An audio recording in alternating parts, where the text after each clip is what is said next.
And you know, with all of the D-League games now broadcast on YouTube, the exposure for players in the D-League is better than ever. And for the Warriors to have their D-League affiliate so close by gives them a much better opportunity to develop their young talent.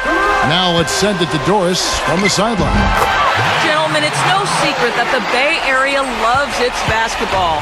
It was made abundantly clear during last year's playoff run, says Steph Curry, saying, quote, "We made it to the conference semifinals and they gave me a key to the city." The key to the city for the semis. If we'd won a title, they'd have put a statue of Coach Jackson on top of the bridge. That statue might not be too far off the way they are collecting talent, Kev. You can tell they've made a big impression. Thanks, Doris. Well, for Patrick Patterson last season, he was part of a deadline trade from the Rockets to the Kings, and I think he's a good fit with this team. They need outside shooting.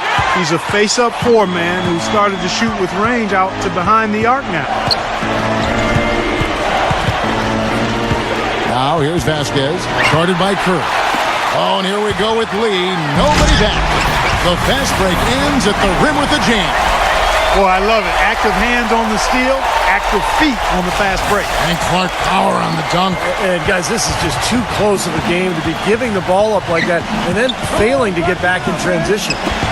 You mentioned the fit with Patterson on this team. A hard-working player, always has been a good locker room guy. Yeah, and a former teammate of DeMarcus Cousins at Kentucky as well. So some hope, I would say, that there will be some good influence there. He's a quality defender. It's something they needed as well. Thompson with the bucket. Well, sometimes, guys, you can forget he's out there, and all of a sudden, bang, he'll string together 3 or 4 shots in a row and just take over the game. And offensively, you'll find him often lurking on those corners. Always a high percentage shot among three-pointers, and especially for him. The drive by Iguodala. Thompson. He's guarded by Thornton. Iguodala, the pass to Bogut for the lead, and the layup is up and in.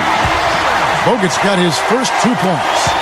Every time they get scored on during this run, it's come from inside the paint.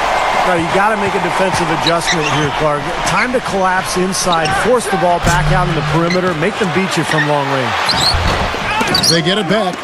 Here's Cousins, and Thompson sends it back. It's Curry outside, and the basket good. And it's a 5-point Warrior lead.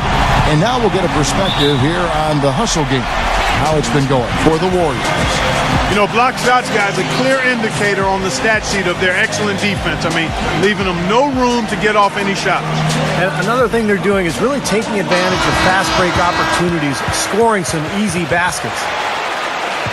He was one of the best distributors of the basketball all season long and was really one of his team's bright spots a year ago. And Thornton kicks to Selmans. This is to Vasquez. Out of bounds, Golden State takes possession.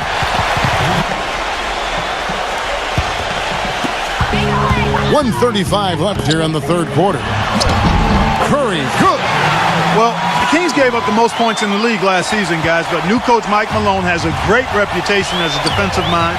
He's shown that as an assistant with the Hornets and the Warriors. And in both cases, he helped those teams get better defensively. They're expecting him to do the same thing with the Kings. Jason Thompson, he's checked in for Sacramento. McLemore has come in for John Salmons. And you can feel the momentum swinging. They needed that shot badly. Steve, I sense some frustration here. It seems like they're getting a little frustrated. It's understandable because they've given up this big run. And you look at the defensive numbers for the Kings last season, one of the worst rebounding teams in the league, among the lowest in blocks, in fact, Steve, in the NBA. Yeah, there wasn't much going defensively in terms of a scheme and a competitive edge to this team. And that's what Mike Malone is trying to bring to them. He wants to hold them accountable, to really bring a toughness and an edge defensively, and that's